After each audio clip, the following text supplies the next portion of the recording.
Gazze'li kardeşlerimiz için atıyoruz adımlarımızı.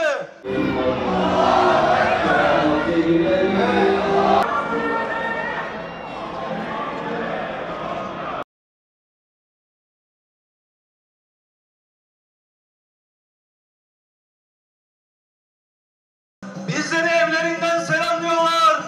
Bizlere desteklerini gösteriyorlar.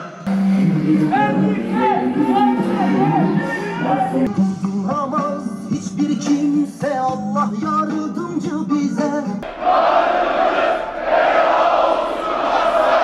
Çınarıyız, toprak kardeştir bize. Ya Rabbi, rüyalarımızda Filistin'de dolaşıyoruz, Gazze'de dolaşıyoruz. Müslüman uyuma, kardeşine sahip çık. The people see the Freedom Flotilla ve insanlar özgürlük filosunu görüyor. That is prepared to go to Gaza. Gazze'ye gitmek için hazırlanan özgürlük filosunu. And we are ready to be arrested and to go to jail. Ve biz tutuklanmaya, hapse girmeye razıyız. And it motivates the Palestinians to keep fighting the occupation.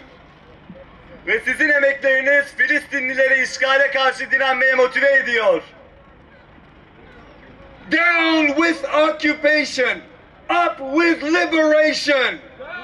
With occupation, up with liberation. Down with occupation, up with liberation.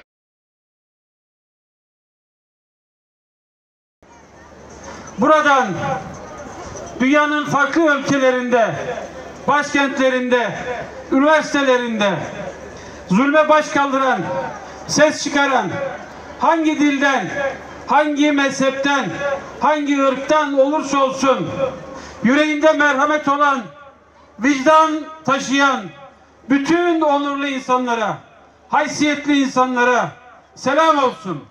Orada zulüm bitene kadar sesimizi yükselteceğiz. Orada zulüm bitene kadar biz bu meydanları boş bırakmayacağız.